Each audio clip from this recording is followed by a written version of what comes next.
Oke, selamat pagi. Assalamualaikum warahmatullahi wabarakatuh.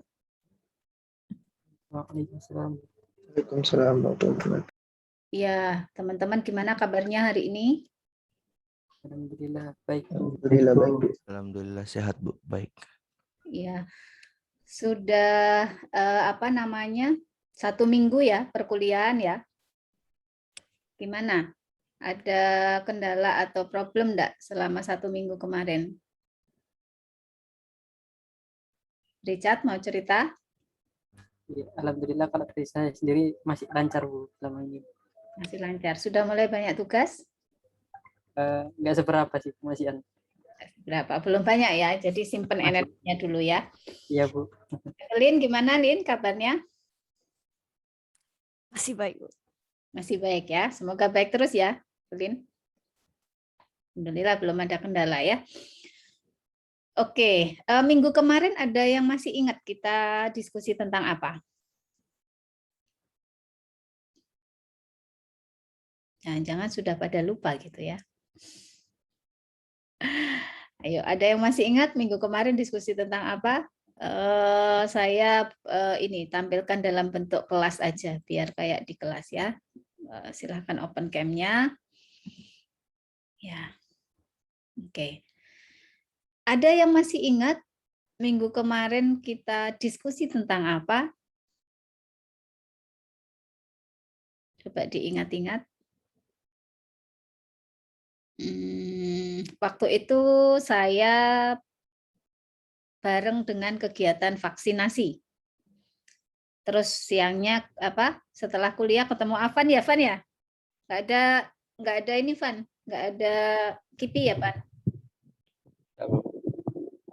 Panas nggak, Van?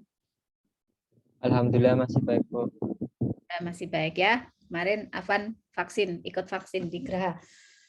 Oke, masih ingat yang kita bahas satu minggu yang lalu? Nah, kalau sudah lupa, mau saya tambahin, ragu-ragu ini saya mau lanjut ini.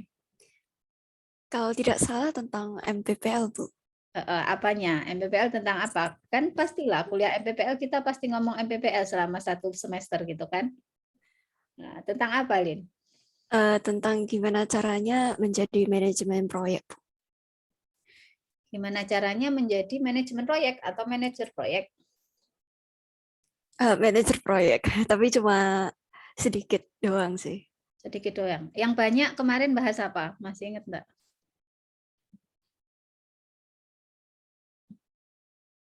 Yang lain lupa atau blank ini? Silabus, Bu. Oke, good. Silabus, betul. Jadi kita kemarin diskusi tentang silabus saja. Silabus saja. Teman-teman mestinya sedikit banyak ingat kalau di silabus itu berarti kita melihat peta pembelajaran atau kita mau belajar apa sih selama satu semester ke depan, gitu ya. Oke, hari ini kita akan masuk ke peta pertama terkait dengan pengantar manajemen proyek atau manajemen proyek perangkat lunak ya. Oke, teman-teman sudah saya share materinya, yang terlambat boleh minta sama yang duluan datang. Ya. Saya share screen dulu. Kita akan diskusi. Oke. Sudah kelihatankah? Sudah, Bu. Sudah ada. Saya slideshow. Oke. Ya. Hari ini kita akan masuk tentang pengantar manajemen proyek perangkat lunak. Saya akan switch. Jadi beberapa slide nanti diskusi, gitu ya. Biar teman-teman bisa ini. Ya. Sebelum bicara banyak tentang manajemen proyek perangkat lunak, kita harus tahu apa itu manajemen proyek. Oke. Di situ sudah saya tuliskan. Ada yang mau menyampaikan pendapatnya dari tulisan yang saya tulis itu. Menurut kalian, apa itu manajemen proyek? Silahkan. Apa itu manajemen proyek? Lydia?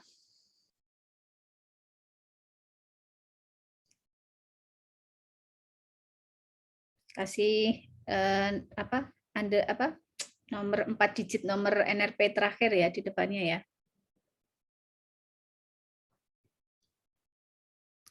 Lydia bisa jelaskan apa itu yang disebut dengan manajemen proyek? Menurut saya, Bu, manajemen proyek itu adalah bagaimana cara kita menggunakan pengetahuan atau knowledge, kemampuan-kemampuan atau skills, alat bantu atau tools, dan teknik-teknik untuk melaksanakan aktivitas-aktivitas proyek dan juga untuk memenuhi kebutuhan proyek, Bu. Oke. Bisa kasih contohnya enggak, Lydia? Bisa kasih contohnya enggak? Proyek apa, lalu penggunaan atau pengimplementasiannya tadi seperti apa? Mungkin contohnya proyek membuat suatu aplikasi, Bu. Nah, jadi untuk membuat aplikasi tersebut, kita mencari tahu apa aja yang dibutuhkan aplikasi tersebut. Terus kita memanfaatkan pengetahuan kita, misalnya pengetahuan untuk mengoding aplikasi, terus memanfaatkan alat-alat untuk membuat aplikasi, dan seterusnya. Gitu. Oke, good. Sudah mulai masuk. Ya, saya pengen dapat dari yang lain juga.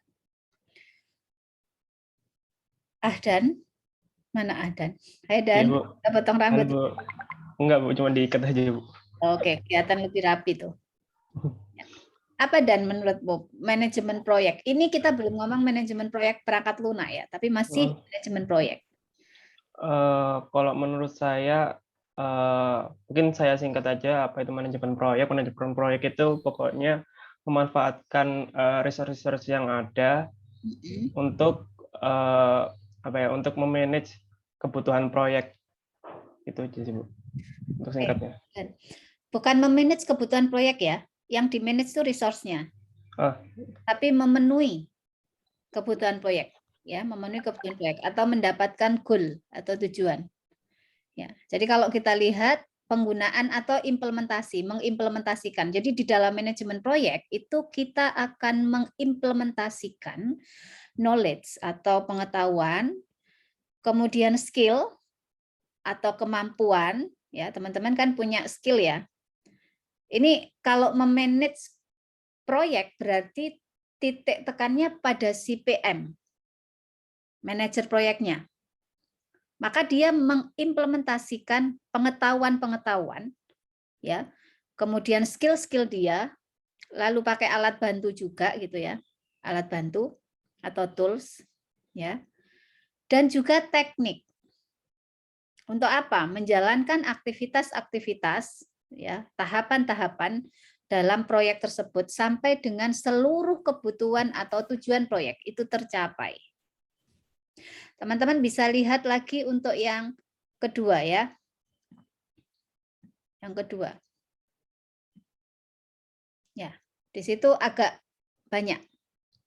Sedikit berbeda tapi disertai dengan contoh. Penerapan pengetahuan yang spesifik. Jadi kalau terhadap sebuah proyek itu mesti kalian menerapkan pengetahuan yang spesifik. Contohnya kalau pembangunan gedung, maka pengetahuannya adalah tentang membangun gedung. Bagaimana arsitektur gedung, bagaimana cara mencampur semen dengan pasir, ukurannya berapa. Itu berbeda dengan teman-teman ngoding. Jadi kemampuan yang spesifik, menerapkan itu.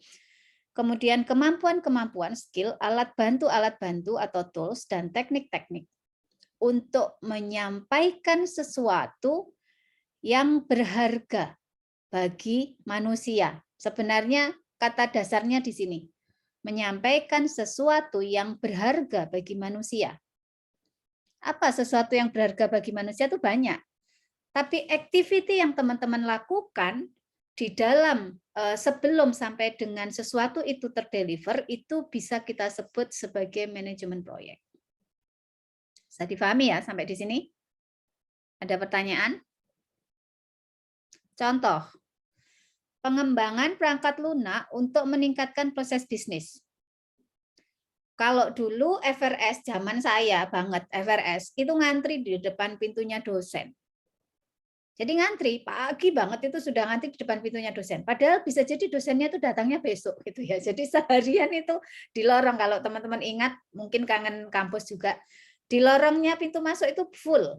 Di depannya pintu dosen di lorong itu penuh mahasiswa. Itu ngantri dan tidak ada SMS, tidak ada zaman saya kuliah ya 97 itu belum ada SMS, adanya pager ya kalau nggak salah. Itu pun yang punya orang-orang tertentu. Jadi ngantri. Tapi ada dosen yang mungkin beliau sangat bagus dalam ini ya berkomunikasi, itu memasang tulisan di depan pintu. FRS dosen A dilakukan jam sekian sampai sekian hari ini gitu. Nah itu berarti kita ngelihat ke pintu langsung pulang, nggak nungguin. Tapi kalau nggak ada kabar ya nungguin selama seminggu FRS ya nungguin di depan pintu ya. Nah kemudian proyek perangkat lunak sistem akademik dibangun untuk meningkatkan proses bisnis. Apa yang teman-teman rasakan? Teman-teman nggak perlu habis waktunya buat nunggu ya. Cukup ngisikan FRS-nya, terus nanti tinggal kontak atau menemui online dosen walinya. Udah, waktunya bisa efektif. Jadi untuk meningkatkan proses bisnis. Proses pengembangan perangkat lunaknya itu kita sebut dari dia mulai nol sampai dengan ada ya. Activity-nya itu kita dalam masuk rangkaian manajemen proyek.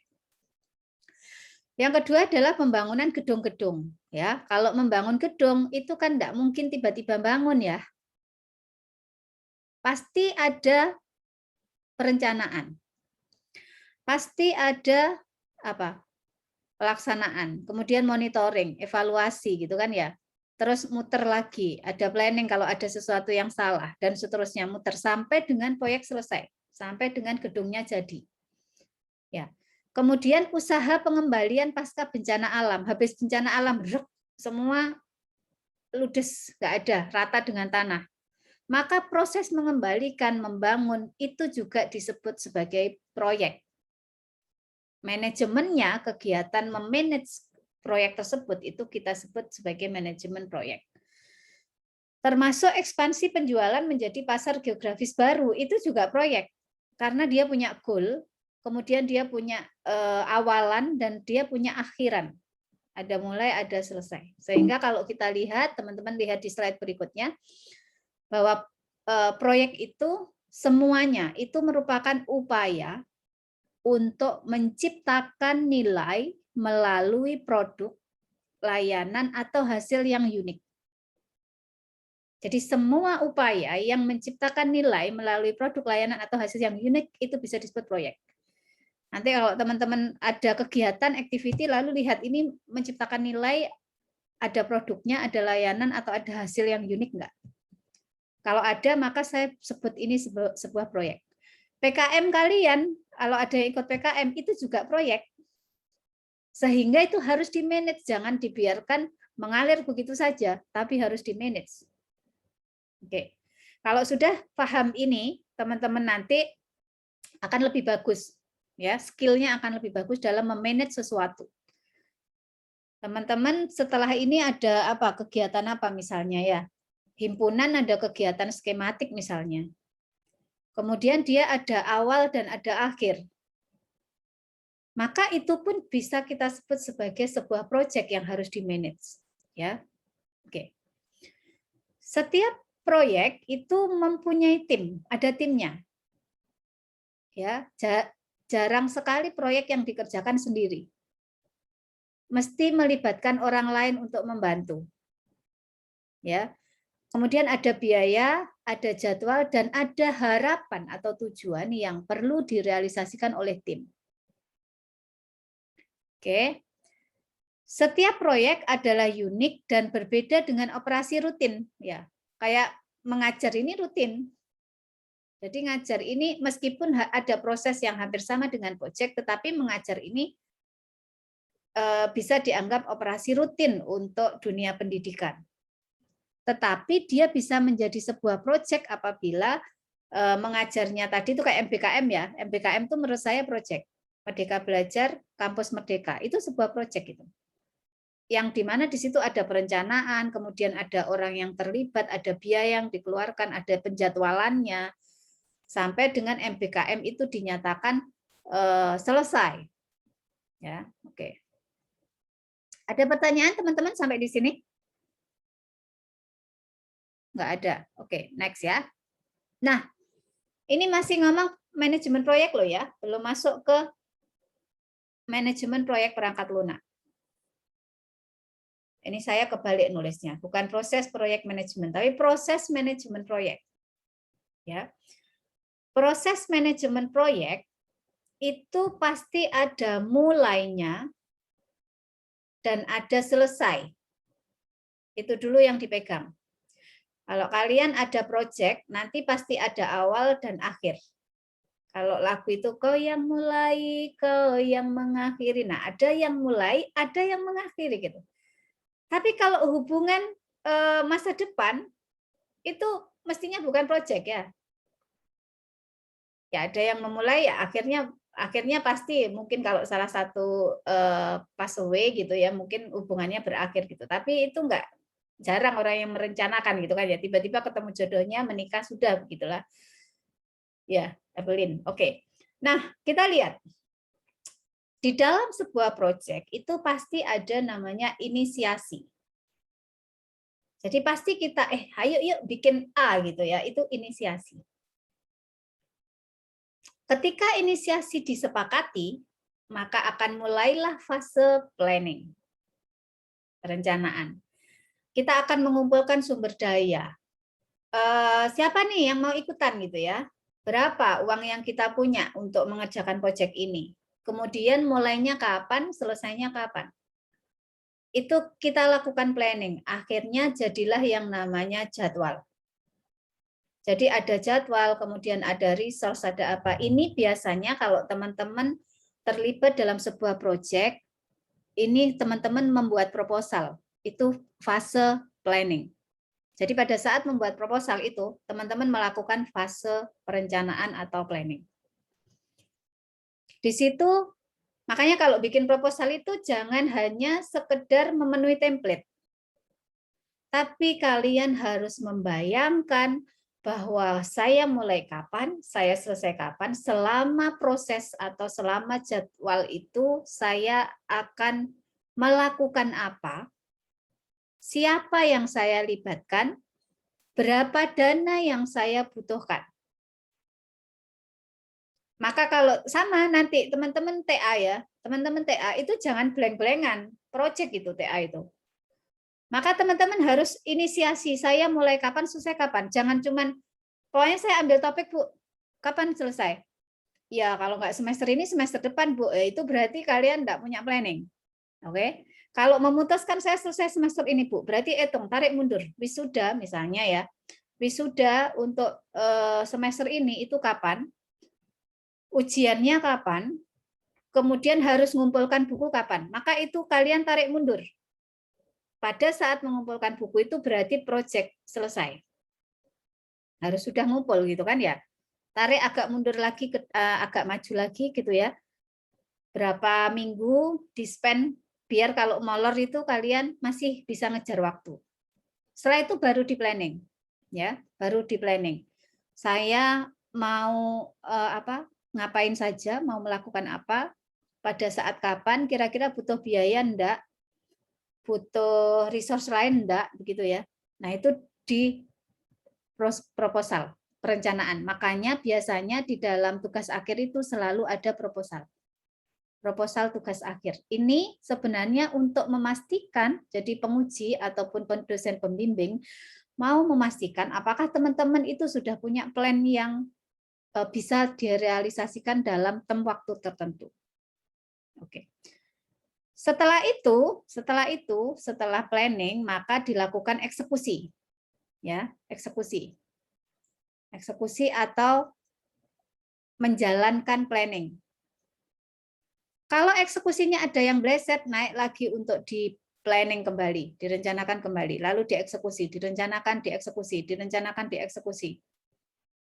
Dimonitor dan lain sebagainya. Seterusnya masuk ke penutupan. Kalau sudah selesai maka penutupan. Di penutupan ini biasanya kita lakukan evaluasi apa lesson learn yang kita dapat, kemudian apa hal-hal yang membuat misalnya proyek tidak berjalan dengan baik atau proyek berjalan dengan sangat baik untuk kemudian dipakai pada proyek berikutnya. Maka selesai. Oke, sampai di sini saya stop share dulu. Apakah ada pertanyaan? Saya mau bentuk yang galeri. Oke. Ada pertanyaan, teman-teman?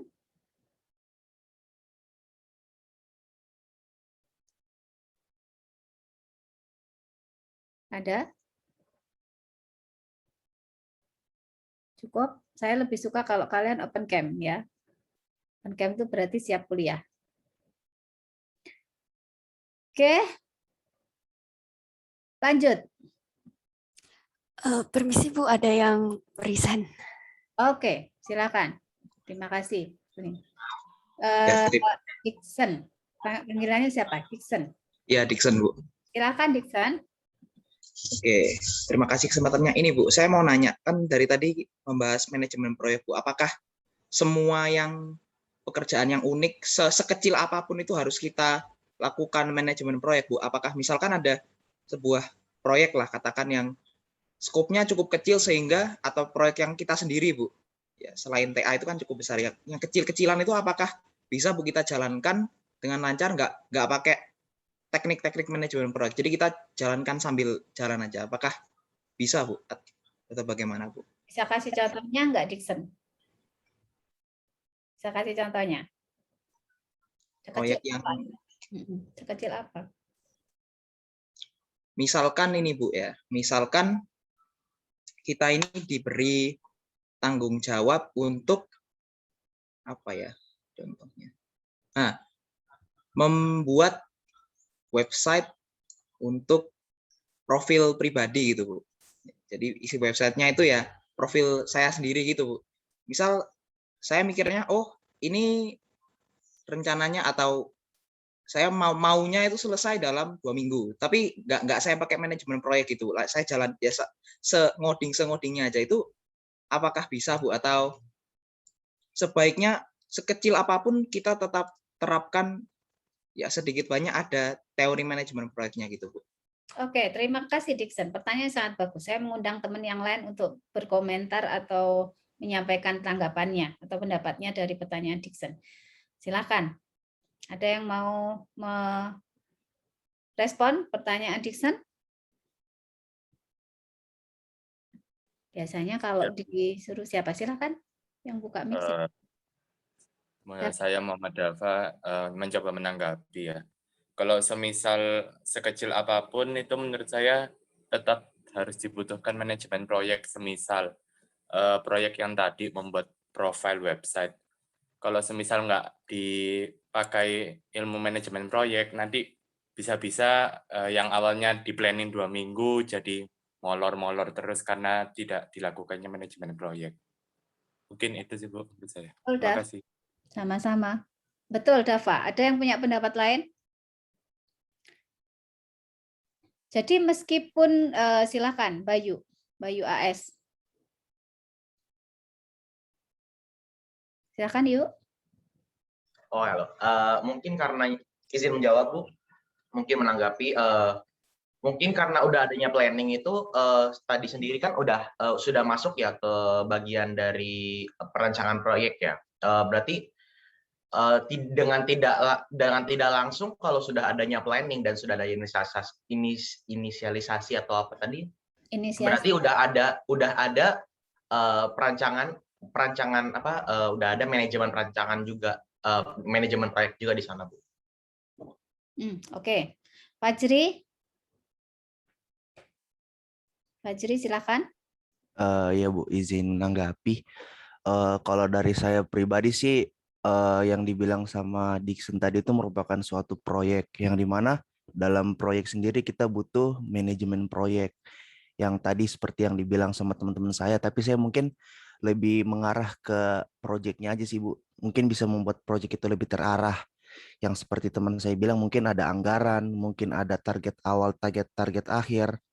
ada deadline dan lain sebagainya. Nah, ketika kita nggak punya manajemen proyek, kita nggak tahu nih arah gerak proyek kita ini mau kemana.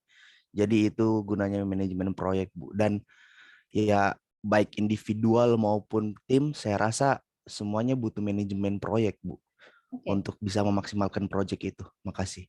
Good. Terima kasih Fajri. Satu lagi ya dari Vicky. Silakan Vicky. Oh ya, teman-teman silahkan menulis nama panggilannya dengan huruf besar di rename.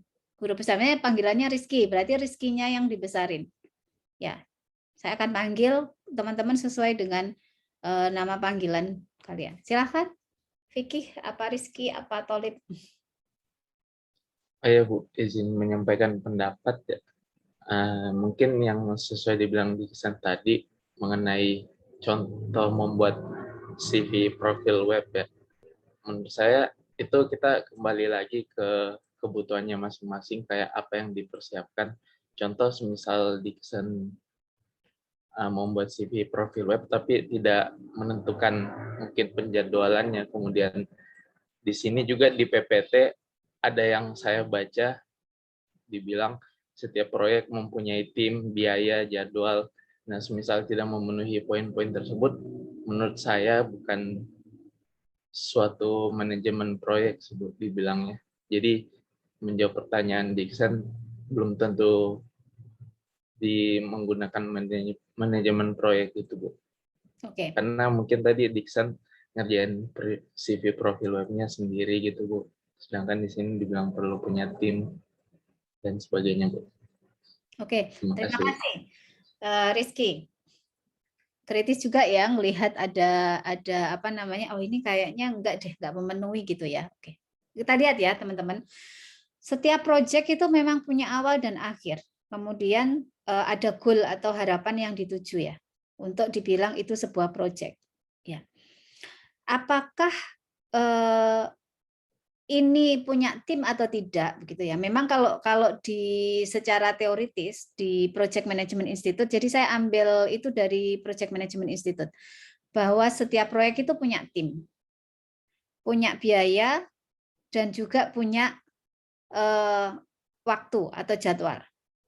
Ya, itu harapannya seperti itu. Tetapi andai kan ternyata bukan berarti nggak ada biaya loh ya kalau kalian tidak mengeluarkan biaya. Untuk membuat website pribadi itu pun kan kalian butuh modal. Entah itu komputernya, entah itu apa, yang bisa jadi biayanya itu sudah terdefinisi terlebih dahulu, sudah dikeluarkan, tidak pada saat project. Tapi kalian pakai resource yang sudah ada. Dan ketika teman-teman mengerjakan sesuatu, sebenarnya kalau itu diberikan ke orang lain itu biasanya kan ada nilainya ya. Kalau untuk diri sendiri tetap akan kita sebut sebagai project. Kayak TA itu tetap kita sebut sebagai project. Kalau TA berarti timnya siapa? Anda dan dosen pembimbing. Ya. Kalau yang Dixon tadi, timnya siapa? Apakah boleh tim itu sendirian? Boleh enggak tim itu sendirian?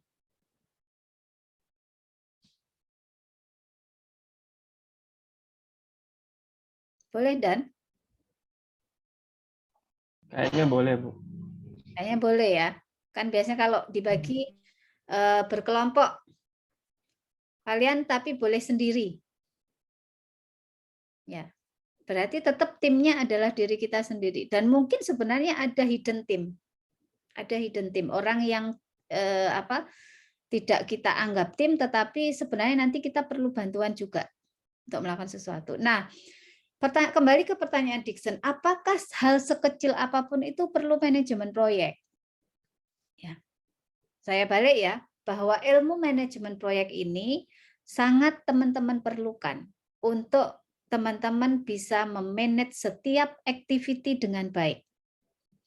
Tidak harus lengkap komponennya gitu ya. Misalnya kalau dalam membuat, ya tadi ada tools ya, ada tools. Tools itu contohnya apa? Kalau untuk membuat planning itu biasanya toolsnya macam-macam. Ada ada Microsoft Project gitu ya, atau mungkin ada to-do list, atau mungkin ada yang memang kita pakai untuk bisa melihat, atau mungkin Google Calendar ya.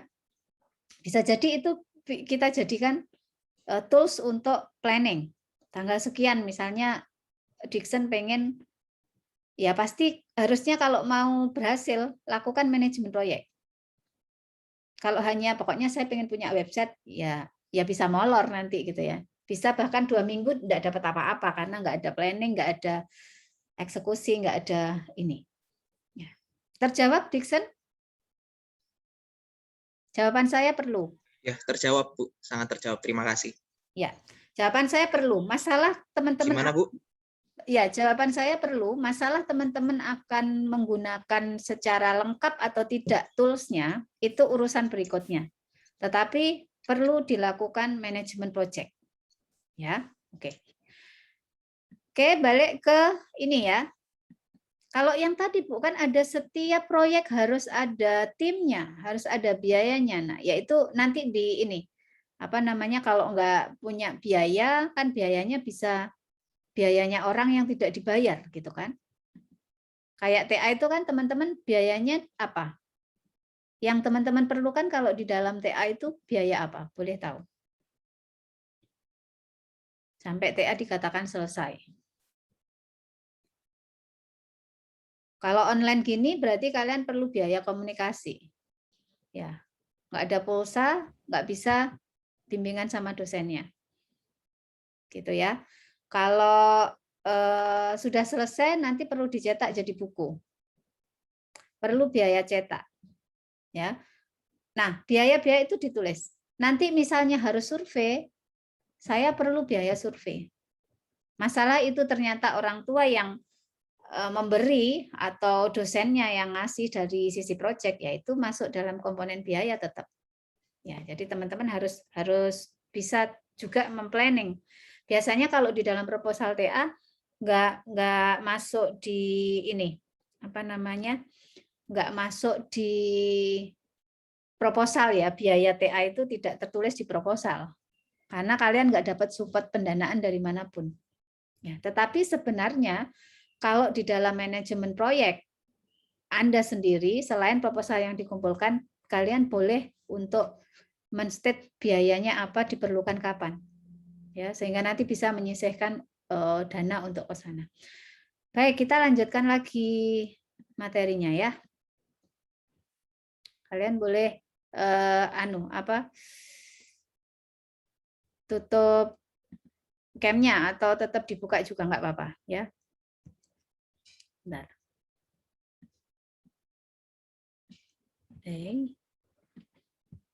Oke.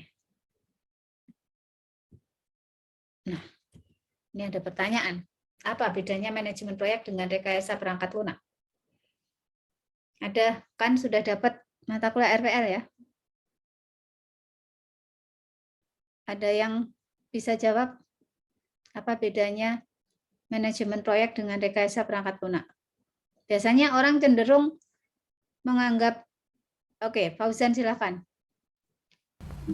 Kalau menurut saya MPPL itu skopnya lebih besar, jadi ke seluruh apa namanya proyeknya itu. MPPL. Apa namanya? Ya itu kalau MPPL. Kalau rekayasa perangkat lunak,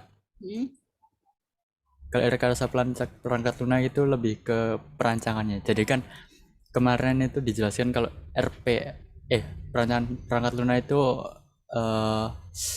outputnya itu cuma di BPL gitu. Jadi inputnya SKPL, terus outputnya di BPL. Tapi kalau manajemen proyek itu lingkupnya semuanya. Jadi mulai perencanaan, ya kayak tadi inisiasi perencanaan sampai closing gitu. Oke, menarik. Ada yang punya pendapat lain? Silakan. Ada yang punya pendapat lain? Nggak ada. Kita lihat gambar berikutnya ya, Fauzan. Ini adalah software engineering body of knowledge. Kalau teman-teman pernah belajar RPL, ya jelas pernah lah. Kalian pernah ambil RPL, gitu kan ya. Maka ini sebenarnya yang menjadi bagian dari RPL. Ada software requirement, ada software design, software construction. software testing, software maintenance, software configuration management, software engineering management, software engineering process, software engineering models and methods, software quality, software engineering professional practice, software engineering economics, computing foundation, mathematical foundation, and engineering foundation. Fauzan lihat ada nomor 7. Itu adalah manajemen proyek perangkat lunak. Jadi lebih besar mana? Lebih besar software engineering. Oh, tadi saya kira apa? Balik. Baca apa? Perancangan perangkat lunak bukan rekayasa. Bener ta, perancangan ta. Enggak, saya kira tadi perancangan. Ternyata Oh, rekayasa. rekayasa. Oh, rekayasa RPL, software engineering. Ya, jadi software engineering. Software engineering ini meliputi semua. Tetapi manajemen proyek ini merupakan satu bagian dari software engineering. Ketika teman-teman deal with project perangkat lunak, ketika teman-teman itu mendapat proyek perangkat lunak, maka teman-teman mengimplementasikan ini, tetapi harus paham semua ini. Ini kayak telur sama ayam ya. Duluan mana, gedean mana gitu ya. Jadi di software requirement ini ada sendiri ahlinya. Di software design ada sendiri ahlinya. Di software construction ada sendiri ahlinya. Software testing ada sendiri ahlinya. Maka manajemen proyek itu teman-teman memanage ahli-ahli ini untuk bisa menjalankan proses-proses di sini dengan baik. Ya, kalau mau dibilang ya bukan besaran mana, tetapi ada beda bahwa kalau manajemen proyek itu akan berpikir pada yang tadi saya bilang, proses yang ada di atas ini. Bagaimana menginisiasi proyek perangkat lunak, bagaimana merencanakan proyek perangkat lunak. Di dalam perencanaan ini teman-teman pasti ada tahapan melakukan requirement engineering, melakukan desain, melakukan coding gitu ya. Itu ada perencanaannya. Dia kapan akan dilakukan, siapa yang mengerjakan, kemudian berapa biayanya, kapan harus selesai. Ada aktiviti perencanaan itu. Kemudian dilakukan eksekusi. Pada eksekusi, seorang project management bukan hanya memberikan jadwal, tidak. Tetapi dia akan memonitor setiap activity. Misalnya kalau requirement engineering. Kemarin teman-teman sudah belajar requirement engineering. Di situ ada tahapan-tahapan kecil lagi kan ya. Kapan identifikasi kebutuhan? Maka itu akan dikontrol oleh si PM. Oke, minggu kesekian kita harus sudah mengidentifikasi kebutuhan. Maka diundang timnya, kemudian rapat, dipertemukan dengan stakeholder-nya, kemudian disiapkan template output-nya, kemudian dilakukan prosesnya, sampai dengan keluar hasilnya itu dimonitor, dikawal terus. Itu tugasnya PM. Jadi PM itu mengawal proses, merencanakan, kemudian mengawal proses. Kalau ada yang tidak jalan dengan baik, maka di fase perencanaan itu biasanya ada namanya identifikasi risiko. Oh, ini kalau misalnya kita nggak ketemu stakeholder-nya ini repot banget. Itu ada resiko kita nggak akan ketemu atau ada resiko tidak tepat waktu. Nah, itu harus ada plan B. Apa ya yang akan kita lakukan? Mungkin tekniknya beda, atau kita minta counterpart yang lain, yang memang mengerti atau menggantikan si stakeholder kunci tadi. Itu termasuk mitigasi risiko. Itu ada di planning, perencanaan. Artinya ketika kejadian itu muncul, oh beneran ini, yang diwawancara Bu Yohana, enggak punya banyak waktu misalnya ya. Begitu punya tiba-tiba diminta rapat dengan Pak Rektor, enggak bisa lagi misalnya begitu ya. Ini berarti harus ada plan B. Plan B saya jalankan. Nah, itu dikawal terus. Ya. Jadi seorang manajer yang baik itu akan mengawal proses dengan baik. Nah, yang dikawal yang mana ya ini? Tahapan ini, kapan selesai? Desain, kapan selesai? Outputnya apa? Dia harus paham PM ini. Outputnya apa? Makanya PM itu biasanya harus tahu ilmu ini. Jadi nggak akan istilahnya dalam tanda petik dibodohi oleh timnya. Loh ini belum selesai desainnya. Sudah Mas. Loh enggak, desain itu harusnya sampai di sini misalnya begitu ya. Nah, itu PM harus paham. Makanya PM itu harusnya menguasai seluruh ini, seluruh proyek. Besaran mana berarti antara rekayasa perangkat lunak dengan proyeknya? Beda ya, beda. Teman-teman harusnya sudah bisa merasakan. Fauzan paham, Fauzan? Paham. Oke.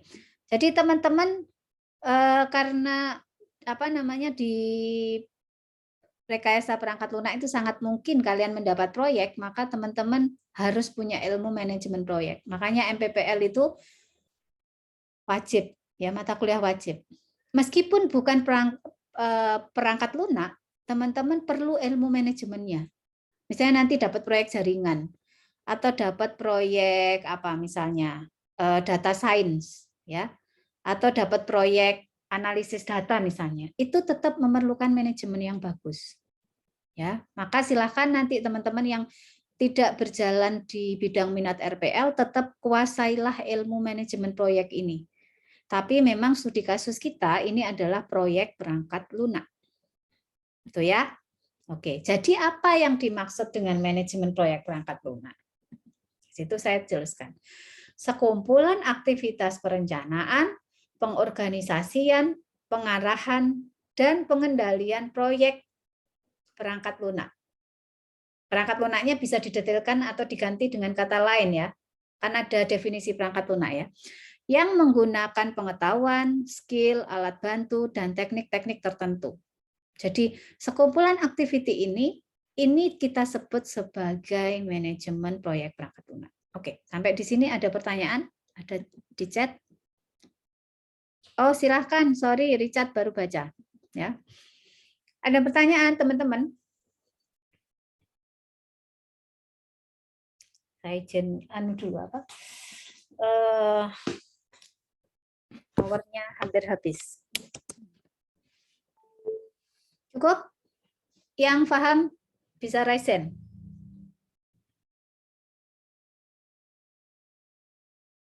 Tuh. Oke. Oke. Oke. Oke. Oke. Richard masih ke belakang. Alam, James, oke.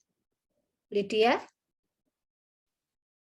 Bu, saya mau nanya Bu terkait proses manajemen proyek Bu. Silakan. Kan tadi kalau misalnya eksekusinya kurang sesuai, dia kembali ke perencanaan ya Bu.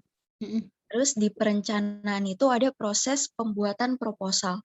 Nah kira-kira kalau misalnya lagi mengeksekusi Bu, terus di tengah jalan ada suatu kendala, kira-kira kita diperbolehkan nggak ya Bu mengganti proposalnya lagi gitu Bu?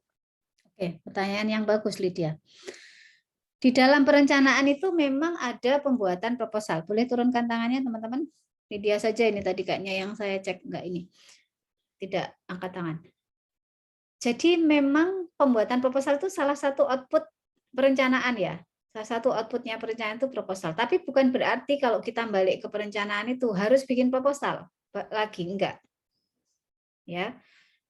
Diperbolehkan ada namanya revisi plan. Ya, revisi plan itu berarti kita balik lagi ke biasanya kita akan pegang schedule ya, akan pegang apa namanya jadwal itu ya. Nah itu kita revisi di situ. Mungkin revisi tanggalnya, mungkin revisi apa timnya. Oh ini sakit harus kita ganti. Ya, harus cari orang lagi. Terus mundur gitu ya, molor. Itu mungkin revisi activity-nya. Ya. Kalau sudah revisi topik, itu biasanya proyek baru, Lydia. Kalau revisi topik ya. Tapi kalau misalnya ngecilkan, besarkan skop, itu bukan ganti baru. Ya, kalau di dalam ilmu requirement ada change management ya, memanage perubahan. Kalau ada perubahan kebutuhan, teman-teman harus bisa manage gitu. Ya. Terjawab Lydia? Terjawab, Bu. Terima kasih, Bu. Oke, sama-sama. Jadi boleh ada revisi, tetapi bukan keseluruhan proyek ya. Kalau sudah keseluruhan proyek itu berarti nanti ada ini baru, apa namanya, PKS baru namanya, kerjasama ya. Beda skop kan, Lid ya, sudah beda skop ya. Adan sama Fajri, silahkan mau tanya apa? Ya Bu, terkait juga sama proses proyek manajemen. Kan tadi di PPT itu juga disebutkan kalau jangan bingung dengan SDLC. Jadi saya anggap ini kayak berbeda dengan SDLC. Sedangkan di proses ini kan alurnya kalau misalnya di SDLC itu kan kayak iteratif gitu Bu. Misalnya ada eksekusi, terus ke perencanaan, terus ke eksekusi lagi. Itu kan kayak yang di iteratif kalau SDLC. Nah, yang saya mau tanyakan itu di proses proyek manajemen ini ada kayak alur lain gitu nggak sih Bu? Kan misalnya kalau di SDLC kan ada yang iteratif, terus ada yang waterfall dan lain-lain itu. Kalau misalnya di proyek manajemen ini ada atau enggak Bu? Iya, kalau itu namanya metode. Kalau alur hampir sama. Jadi selalu ada activity perencanaan, selalu ada activity eksekusi ya. Jadi ada inisiasi, ada perencanaan, ada closing tadi ya, ada eksekusi, ada closing. Itu proses dasar. Tapi kalau mau yang tadi apakah waterfall, kalau ngomong SDLC ya, sekali lagi teman-teman jangan bingung. Jangan menyamakan proses manajemen proyek dengan SDLC. Ya, kebetulan kalau memang kita sedang ada proyek perangkat lunak ya prosesnya SDLC gitu, Software Development Life Cycle. Tapi proyek pada kebanyakan itu bukan SDLC gitu kan ya. Meskipun hampir mirip output yang dikeluarkan dari setiap activity tadi. Ya. Pertanyaannya tadi adalah apakah ada alur lain gitu ya? Alur lain, bukan alur lain menurut saya, tetapi metode. Jadi kalau ngomong di software engineering itu iteratif. Iteratif berarti kan bolak-balik gitu ya. Kalau yang execution sebenarnya yang benar, saya ini kan lagi ya, saya share screen lagi ya.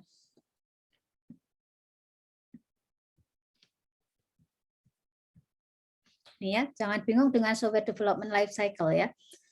Yang benar ini adalah inisiasi, kemudian perencanaan, eksekusi gitu ya. Nanti bisa ke sini, penutupan. Tetapi ini boleh muter balik, perencanaan, eksekusi, terus baru keluar.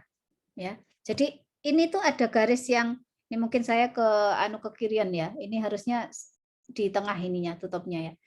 Nah, selalu ada proses eksekusi dan perencanaan. Masalah nanti saya mau pakai, kalau sudah ngomong perangkat lunak ya, perangkat lunak itu kan bisa waterfall, berarti begitu sudah perencanaan, nggak bisa balik lagi ke perencanaan, habis eksekusi terus closing.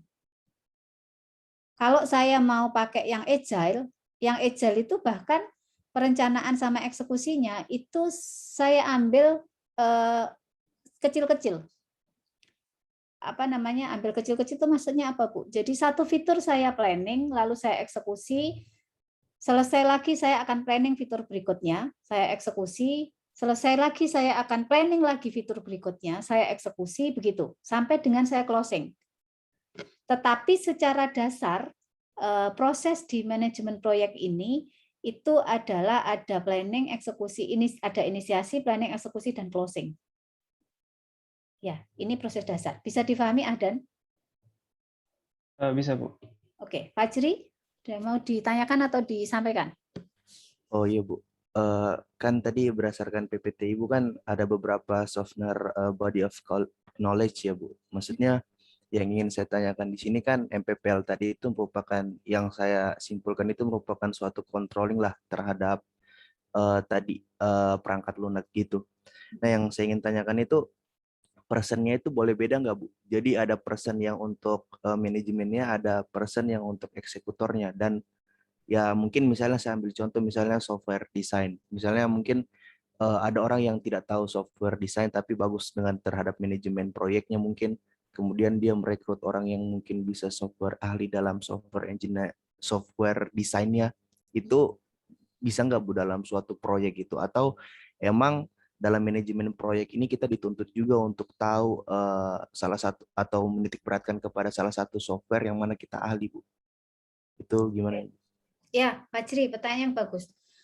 Kalau kita sudah ngomong masalah proyek, berarti masing-masing posisi berarti ini kan disiplin ilmu ya. Kita ngomong software requirement, software design ini disiplin ilmu.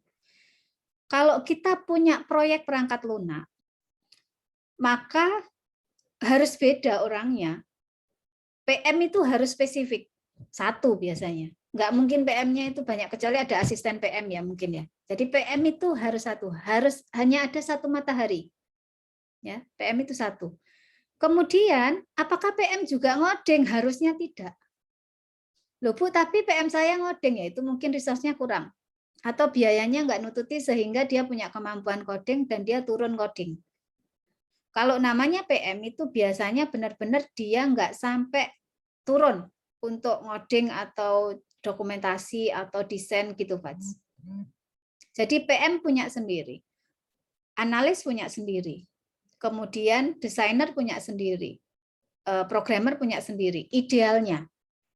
Tapi nanti mungkin teman-teman akan belajar mana yang boleh merangkap jabatan.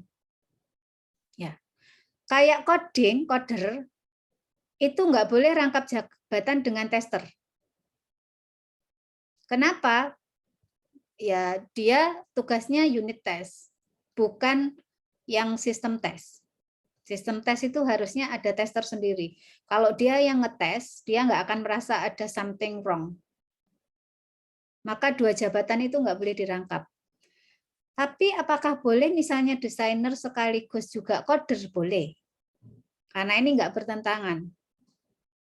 Tetapi kalau digabung desainer sekaligus coder, harusnya ada dokumentator sendiri di masing-masing tahapan desain. Oke. Paham, Fajri, sampai di sini? Iya Bu, makasih jawabannya. Oke, ada pertanyaan lagi yang lain? Ada yang raise hand lagi nggak? Saya nggak kelihatan ada raise hand. Ya. Nah, ini diskusi ya, mengapa proyek perangkat lunak itu sering gagal? Ini kita sudah mulai masuk ke perangkat lunak. Teman-teman pernah nggak ngerasakan proyeknya gagal? Oke, berarti kita harus punya parameter dulu. Apa yang disebut proyek berhasil? Saya stop share dulu. Silakan, kita diskusi apa menurut kalian yang bisa disebut bahwa proyek kita itu berhasil. Ada parameter apa? Saya mencoba menjawab, Bu. Ya, silakan. Kalau menurut saya proyek dikatakan berhasil itu kalau sudah memiliki produk yang diinginkan begitu, Bu. Diinginkan itu seperti apa, Dav? Gimana ya? Sesuai harapan. Gimana ya ngomongnya ya? Apa ya? Sebentar Bu, bingung Bu ngatur katanya. Berkualitas Ya. atau sesuai kebutuhan pengguna. Kalau mau ngomong gitu. Sesuai requirement ya. Oke, Bu. Produknya ada, tapi ternyata usernya nggak puas. Requirement yang ini nggak selesai, requirement yang ini tidak dikerjakan. Berarti itu proyeknya gagal. Ada lagi parameter proyek berhasil? Ingin jawab Bu. Mungkin kalau dari saya tadi menambahkan Dava, mungkin lebih kepada hasil produk. Hasil produk yang memenuhi kebutuhan konsumen dan sesuai sasaran. Kemudian ada soal waktunya Bu. Kalau dikatakan sesuai rentan waktu yang telah ditentukan, mungkin dikatakan berhasil suatu proyek. Terima kasih. Oke, good Fajri. Jadi proyek dikatakan berhasil kalau produknya berkualitas dan tepat waktu. Oke, itu kata kuncinya. Proyek dikatakan berhasil kalau produknya berkualitas dan tepat waktu. Berkualitas itu apa? Salah satunya sesuai dengan requirement. Kemudian nanti kalau ngomongnya proyek perangkat lunak, dia akan mudah di-maintain. Apabila ada perubahan, dia mudah di-maintain, mudah di-update, dan seterusnya. Maka itu parameter proyek berhasil. Nah, kita diskusi, pernahkah teman-teman mengalami kegagalan proyek? Sering kayaknya ya, kalau kuliah itu terus proyek akhir nggak sesuai dengan yang diharapkan dosennya gitu ya. Apalagi mungkin kalian sendiri pun merasa kayaknya ada yang kurang ini output kita gitu ya. Nah, itu berarti proyek gagal. Nah, kenapa proyek itu bisa gagal? Ada yang tahu? Ada yang bisa jawab? Kenapa proyek itu bisa gagal? Mungkin izin menjawab, Bu. Kurangnya waktu biasanya sih, kurang waktu, kurang knowledge, atau kurang resource. Biasanya kalau misalnya nabrak itu jadwalnya nggak di-planning dengan tepat, jadi bisa molor atau gagal.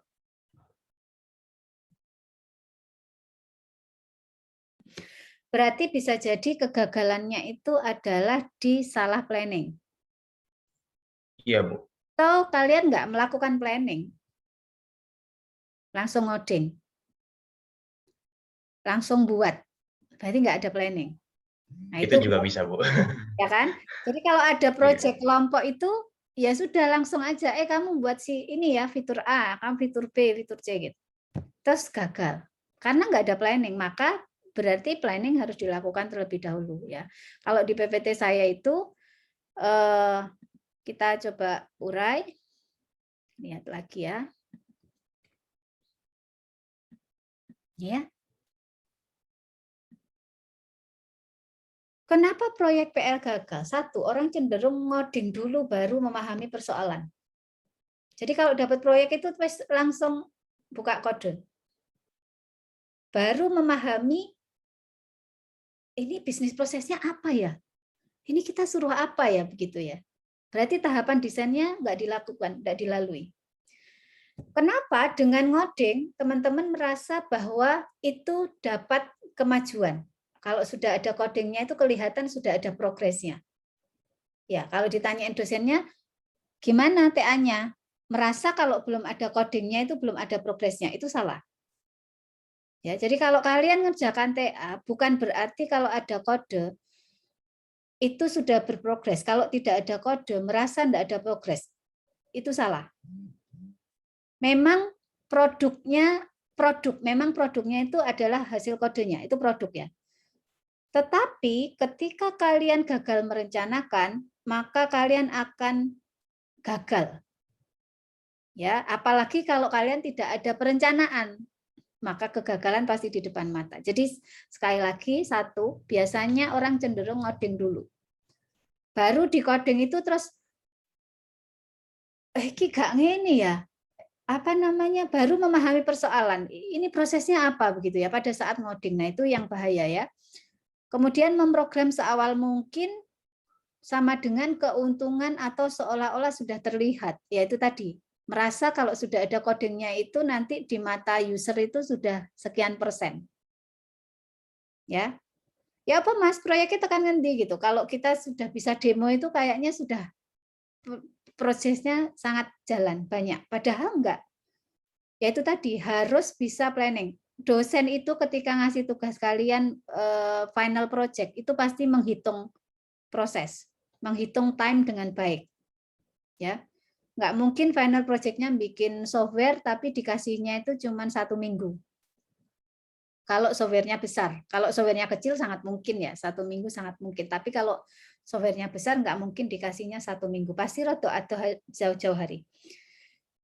Kemudian ketika problem semakin kompleks, progres itu cenderung macet. Ya, begitu problemnya tambah banyak, progresnya macet. Kenapa ya? Tadi itu kalian langsung jalan ke tengah. Ya, bisa jadi tim menghasilkan aplikasi yang bagus namun tidak tepat sasaran karena tidak menyelesaikan problem utamanya. Berarti kalau dapat proyek perangkat lunak, teman-teman harus cari tahu dulu apa sih problem mendasar sehingga perangkat lunak ini dibuat. Baru dari situ oke, kayaknya ini pas kalau diselesaikan pakai mobile base. oh ini pas kalau disesuaikan dengan web base. Ya, atau kalau memang usernya sudah menentukan saya mau buat aplikasi web, berarti fokus pada proses bisnisnya.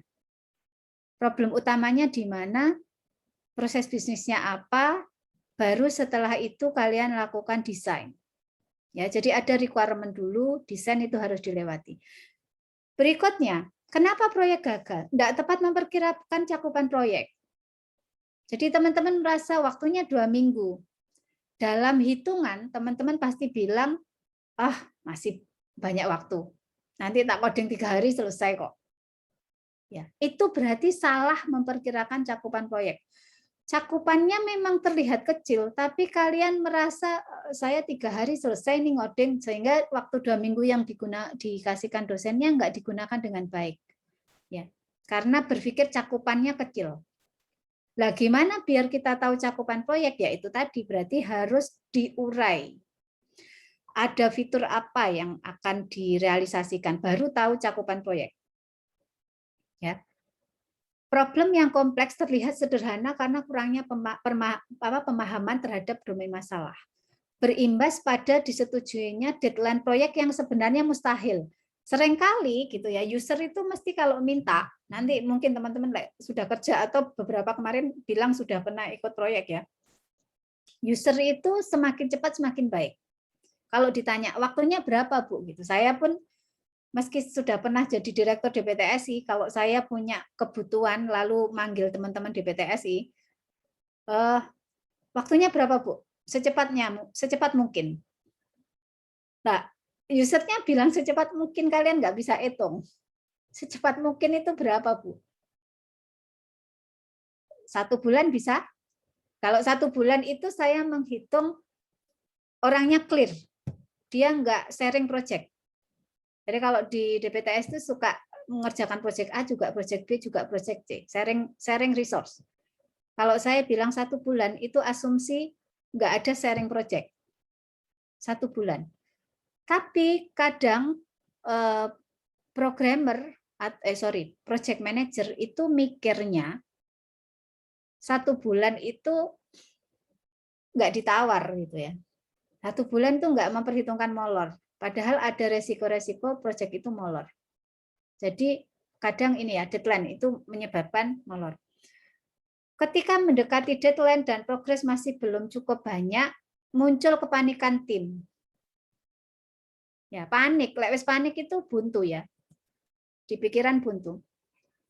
Kemudian terlambat melakukan uji kualitas.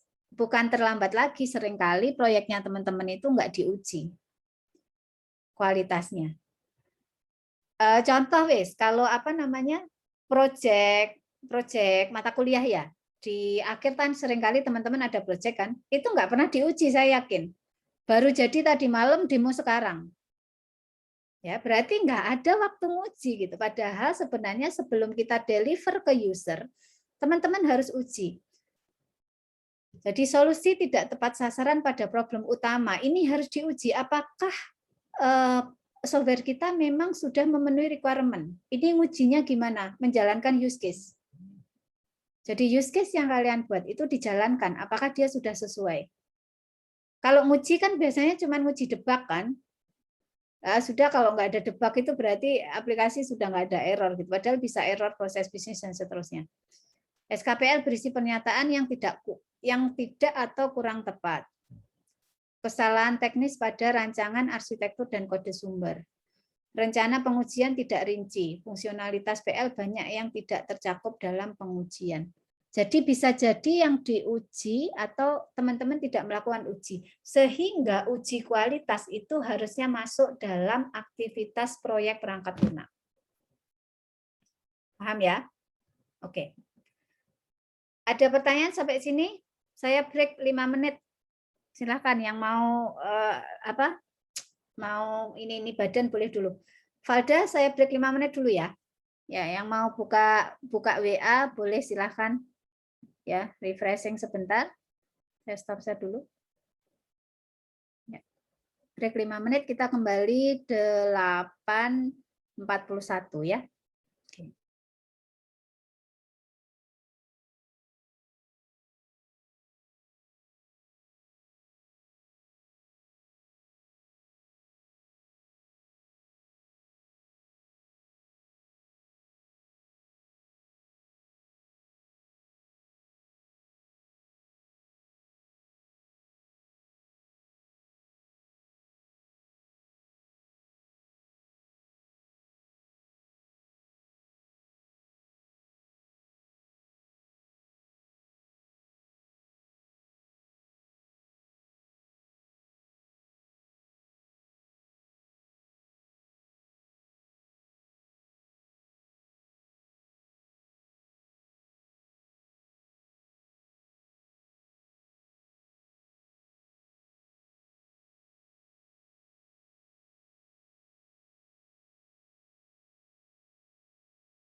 Oke, balik lagi ya, teman-teman.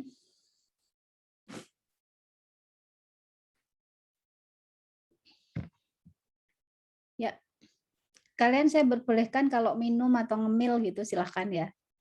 Ya kalau di kelas nggak boleh kan ya. Nah, sekarang saya bolehkan nih kalau mau minum atau ngemil ya. Oke, kita balik lagi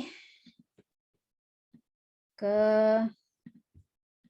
tadi sampai mana? Gagal ya. Kenapa proyek PL gagal?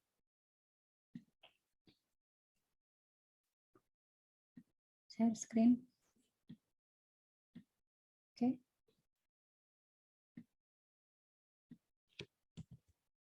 Ini ya, ini sudah. Kemudian tidak tepat memperkirakan cakupan proyek. Terlambat melakukan uji kualitas ya. Kalau teman-teman kemarin sudah belajar pengujian tadi, Valda kayaknya angkat tangan deh. Valda sudah balik? Sudah, Bu. Oke, kenapa, Val? Ya, jadi saya mau nanyain kalau misalkan slide tentang mengapa pergagalnya masih belum, nanti terakhir aja, Bu. Nunggu sampai terakhir mungkin ada di sini. Oke. Nah, kemudian ini ya, kebiasaan buruk pemrogram atau programmer kurang bertanggung jawab atas tugasnya. Maksudnya gimana, Bu? Gitu ya. Programmer itu sering kurang menguasai dan memahami kode sumbernya. Maksudnya kalau sudah beda orang itu sudah kadang nggak ngerti kode sumber orang lain.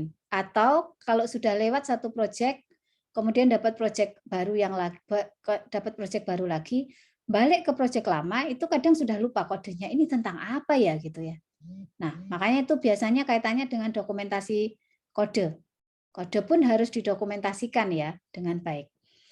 Dokumentasinya ya di codingnya situ. Ini apa misalnya algoritma apa begitu ya baru di bawahnya. Ya. Programmer ini sering tidak melakukan itu. Kode yang ditulis oleh satu orang seringkali sulit dipahami oleh orang lain dan pemrogram tidak menguji kode. Jadi programmer itu jarang menguji unit. Sehingga diagnosis dan perbaikannya menjadi lebih mahal. Bukan dari situ sebenarnya problemnya. Bisa jadi mereka merasa tidak punya banyak waktu. Ya, jadi nggak dilakukan uji terhadap kodenya.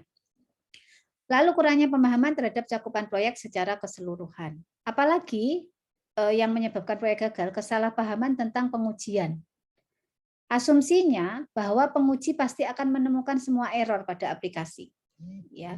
Kalau teman-teman sudah belajar ilmu testing, kadang kita berpikir bahwa tester itu sudah menemukan semua error. Di sisi lain, PM merasa penguji terlalu lama melakukan tugasnya atau membuang-buang waktu. Kalau nguji itu kan kenapa lama ya? Karena dia menjalankan semua use case. Use case-nya dijalankan, kemudian unitnya dites ya. Ini sebenarnya kalau ada yang adminnya RPL, ini bisa jadi sekarang itu bisa jadi pekerjaan loh ya tester itu. Banyak orang di luar yang membutuhkan perangkat lunaknya dites. Nah, teman-teman bisa buka layanan tester ya, harusnya kalau ada yang admin lab RPL. Kemudian ketika penguji menemukan error, pemrogram merasa tersudutkan. Programmer ya merasa tersudutkan. Yes. Justru harusnya kalau penguji menemukan error itu bagus gitu kan ya, karena penguji menjalankan tugasnya dengan baik. Nah, programmer nggak usah merasa yang kayak disalah-salahkan, nggak usah. Ya sudah kalau ada error selesaikan, gitu ya. Ketika masih ada error pada saat aplikasi telah dirilis, semua menyalahkan penguji. Nah ini kesalahpahaman tentang pengujian perangkat lunak. Lalu bagaimana menjamin proyek perangkat lunak itu sukses? Memastikan bahwa semua keputusan didasarkan pada informasi yang terbuka bagi anggota tim. Jadi ketika kita dalam sebuah tim itu penting untuk membangun kultur transparansi di mana setiap orang yang memerlukan informasi tahu di mana mendapatkannya. Maksudnya gimana? Semua anggota tim itu harusnya tahu dokumen proyek. Ini dokumen perancangan di mana, dokumen kebutuhan di mana. Jadwalnya apa, estimasinya gimana, rencananya kita mau apa, ini harus di-share. Ya, jadi dokumen-dokumen ini harus di-share ke seluruh stakeholder. Baik itu PM, user, dan seterusnya yang memerlukan ya, kata kuncinya yang memerlukan. Jadi pemrogram itu pun mereka ada jadwalnya. Saya kapan selesai satu fitur. Jadi bukan diserahno saja lalu dia ngoding seenaknya. Harus ada plan. Kamu harus selesai fitur ini sekian hari atau sekian jam. Nanti bergeser ke fitur ini sekian hari, sekian jam. Kalau meleset, harus dievaluasi. Ada kesalahan di mana? Ada kekurangan di mana? Apa kurang orang? Apa kurang waktu?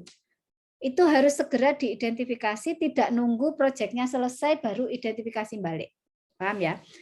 Keputusan penting yang dibuat harus disosialisasikan dengan baik dan didukung sepenuhnya oleh anggota tim. Ya. Kemudian ini yang penting ya, trust. Kalian harus percaya pada anggota tim. Jangan meragukan keahlian tim. Jadi PM itu harus mempercayai keahlian anggota tim. Sekali PM tidak percaya sama anggota tim, itu perangkat lunak, proyeknya bisa gagal. Orang kalau nggak dipercaya kan aneh-aneh ya malian. Programmer nggak dipercaya iso aneh-aneh gitu kan ya. Nah, harus percaya. Meskipun PM mempunyai tanggung jawab terhadap kesuksesan proyek, namun untuk mengambil keputusan PM perlu tetap berdiskusi dengan anggota tim yang lain. Ya, nggak boleh sewenang-wenang. Jadi PM pun harus demokratis. Ya, sebaiknya PM tetap sependapat dengan ide-ide dari anggota selama ide tersebut tidak bertentangan dengan tujuan proyek. Jadi kalau urusannya dengan coding bisa jadi programmer itu lebih ahli daripada PM. Jadi kalau misalnya saya pakai ini gitu, ya udah kita serahkan aja sama programmernya asalkan dia bertanggung jawab ya. Tahu konsekuensinya kalau pakai ini nanti bagaimana, dan itu harus sepersetujuan. Ya, karena ini akan merubah plan yang lain. Kolaborasi PM dengan anggota tim mutlak dibangun secara kondusif. Ini ilmu ini kalau kalian kuasai dengan baik ya, nanti ketika teman-teman bekerja pun sebagai seorang pimpinan, ya, kemudian teman-teman percaya dengan orang yang Anda pimpin, lalu memberikan transparansi informasi, lalu ini ya, membangun hubungan yang kondusif, kalian akan dianggap sebagai pemimpin yang baik. Dan kalian akan bisa membawa kapal kepemimpinan atau kapal organisasi kalian dengan sangat baik. Ya, makanya ilmu ini sangat penting, manajemen proyek ini. Bagaimana menjamin proyek perangkat lunak sukses? Melakukan penjaminan kualitas PL sedini mungkin. Jadi teman-teman harus paham ilmu kualitas perangkat lunak. Seorang PM harus tahu ilmu kualitas perangkat lunak. Di mana di analisisnya kualitasnya dijaga, di desainnya kualitasnya dijaga, di programmingnya kualitasnya dijaga gitu ya. Udah pernah dapat mata kuliah kualitas enggak? Belum ya, habis ini mungkin ada mata kuliah kualitas. Pilihan tapi kayaknya kalau kualitas ya. Lakukan review untuk mencari error, namun jangan berharap semua akan ditemukan ya, semua error akan ditemukan. Lakukan review untuk mendapatkan komitmen dari anggota tim, termasuk jadwal. Jadi usahakan ada koordinasi rutin, mingguan atau berapa hari sekali atau harian gitu ya. Itu harus dilakukan. Perbaiki segera error yang ditemukan dan lakukan pengujian lagi terhadap PL setelah error diperbaiki. Jadi kalau ada error, ya langsung segera diperbaiki. Karena kalau nggak diperbaiki akan berentek ke error yang lain, begitu ya. Lalu memastikan anggota tim dalam level yang sama. Ya, jadi sekali lagi teman-teman duduk di mata kuliah ini adalah calon project manager. Jadi berpikirnya adalah sebagai PM. Pada saat Anda menjadi PM, pastikan anggota tim dalam level yang sama. Ya, semua software engineer adalah setingkat, ya, sama atau setingkat. Jadi programmer, kemudian perancang, analis, penguji itu selevel. PM tidak seharusnya menganggap programmer lebih sulit secara teknis daripada perancang, analis maupun penguji. Nggak boleh punya pikiran kayak gitu. Ya, jadi sama. Analis itu ya, begitu kita sudah terjun ke proyek kan berarti kita memilih orang. Maka orang yang ahli di masing-masing bidang lah yang kita pekerjakan. Dan mereka levelnya sama. Jadi PM harus memastikan semua posisi dari software engineer adalah pada lajur yang benar dalam menjalankan tugasnya. Ya. Masing-masing memiliki tingkat kesulitan sesuai dengan profesinya masing-masing. Nah, itu yang harus dipahami.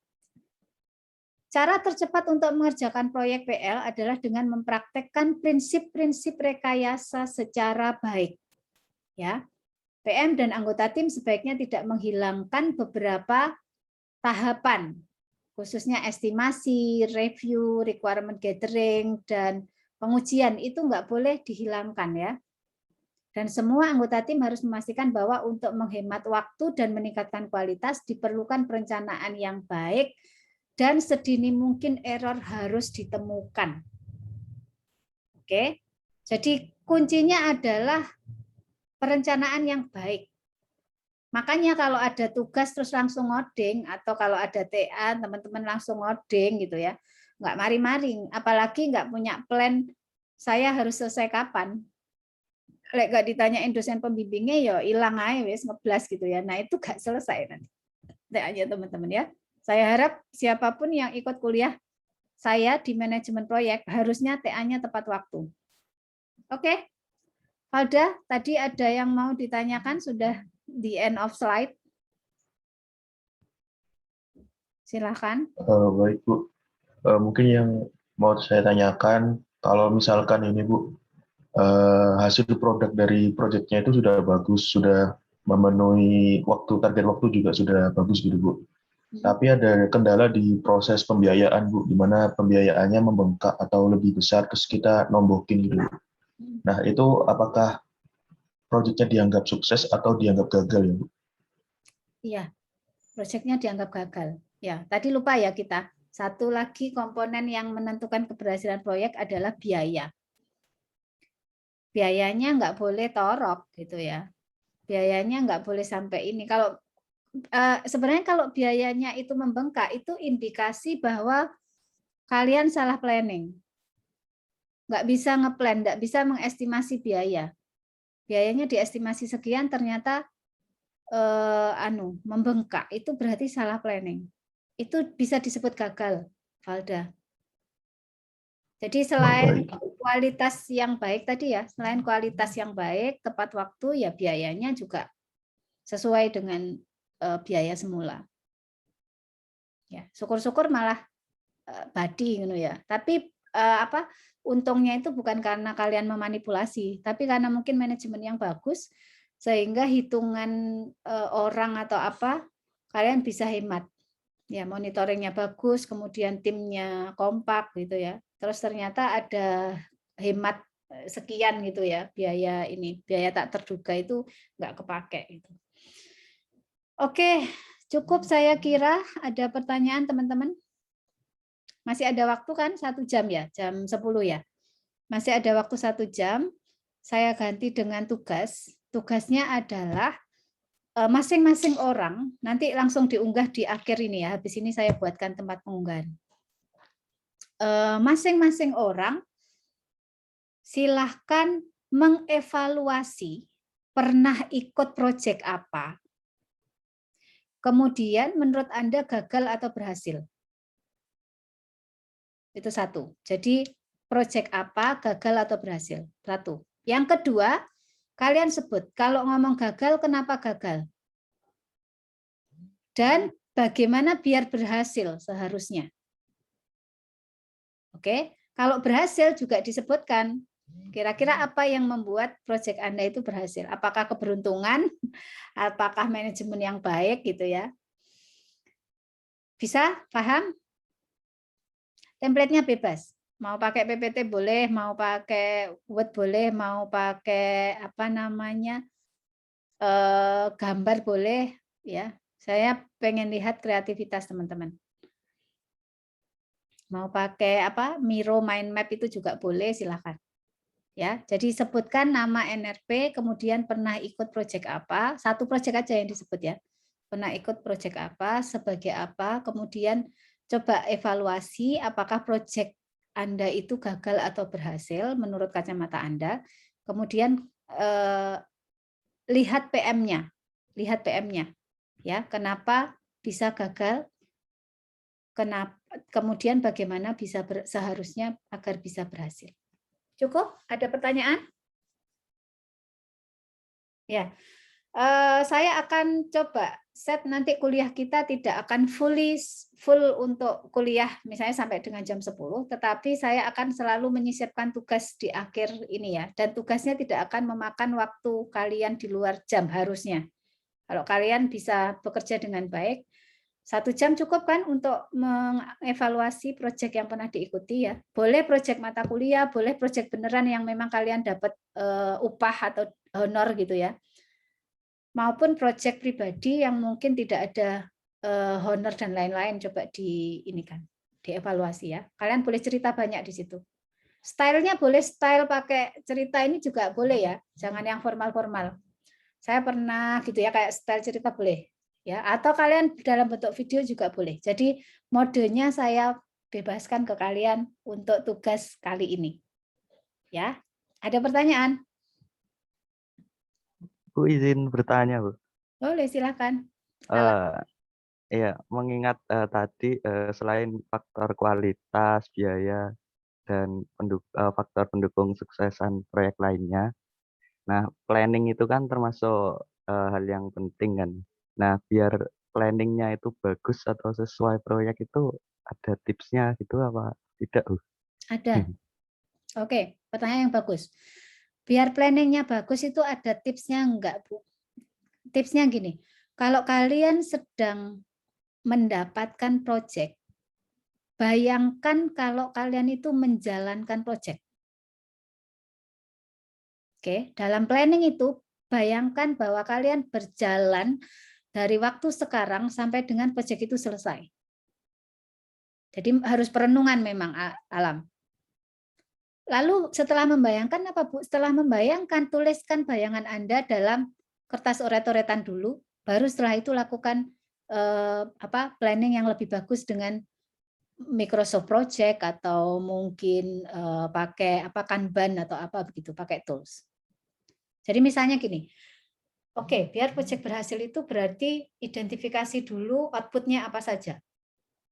Kemudian untuk bisa mencapai output itu, saya perlu tahapan apa saja. Dari masing-masing setiap tahapan, saya perlu apa saja atau siapa saja, berapa dananya, kayak gitu. Lalu didetailkan. Dan itu harus duduk, nggak bisa disambi nge-zoom atau disambi apa ya, harus duduk merenung planning gitu. Alam, jelas? Dan bayangkan Anda berada di dalam proyek itu, berjalan. Oh, sekarang waktunya analisis. Kalau analisis itu saya ngapain ya? Outputnya begini, ini begini. Kira-kira kalau skopnya sekian itu butuh berapa lama ya? Oh, sekian hari, sekian bulan. Saya sama siapa ya maunya nanti? Orang-orangnya siapa saja? Oh, saya butuh sekian orang. Butuh ini. Itu namanya planning. Jelas? Saya perlu ketemu dengan ini. Ini stakeholder-nya. Ini. Jadi semua yang diperkirakan akan terjadi itu dibayangkan kemudian diturunkan menjadi activity. Lalu pasang tanggal. Ini tanggal berapa, ini tanggal berapa gitu. Itu tips triknya. Siap, Bu. Terima kasih. Ya. Menjawab. Kalau misalnya teman-teman skop aja nggak ngerti, ya nggak mungkin bisa planning dengan baik.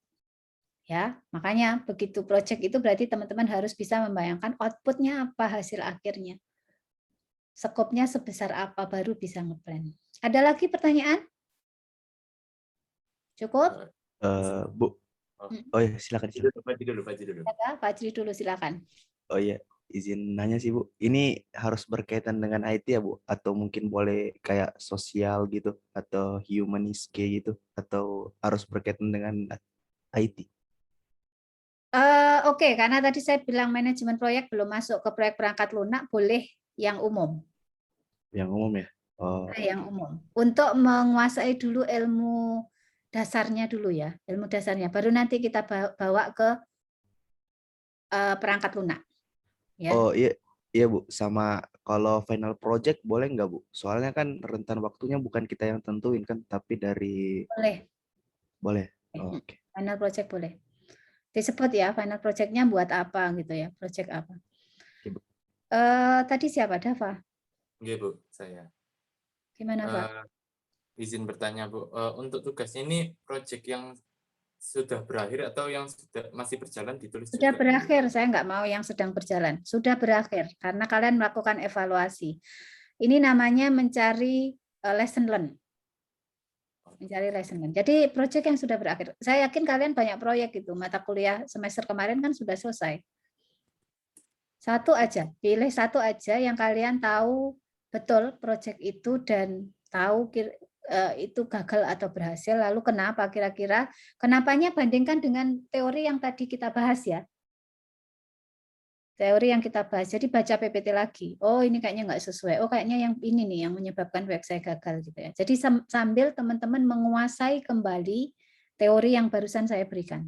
Ya, untuk membumi, memasukkan ke dalam pemikiran kalian secara ini. Jadi pakai studi kasus. Cukup? Terima kasih, Bu. Oke, baik teman-teman. Habis ini saya buatkan di ini, jangan lupa presensi ya. Saya buatkan tempat pengumpulan, dikumpulkan jam 10. Ya, dikumpulkan jam 10. Artinya kalau sudah lewat jam 10, kalian saya anggap terlambat.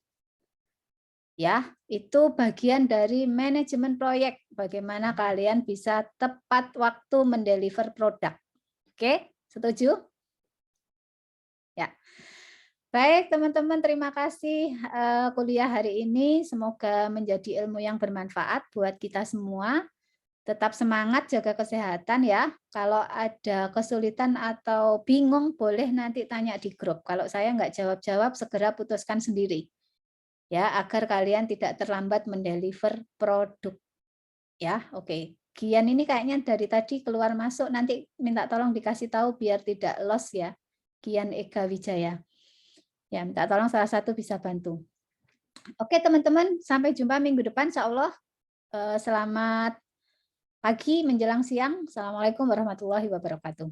Waalaikumsalam. Waalaikumsalam. Terima kasih, Bu. Terima kasih, Bu. Terima kasih, Bu. Terima kasih, Bu. Terima kasih, Bu.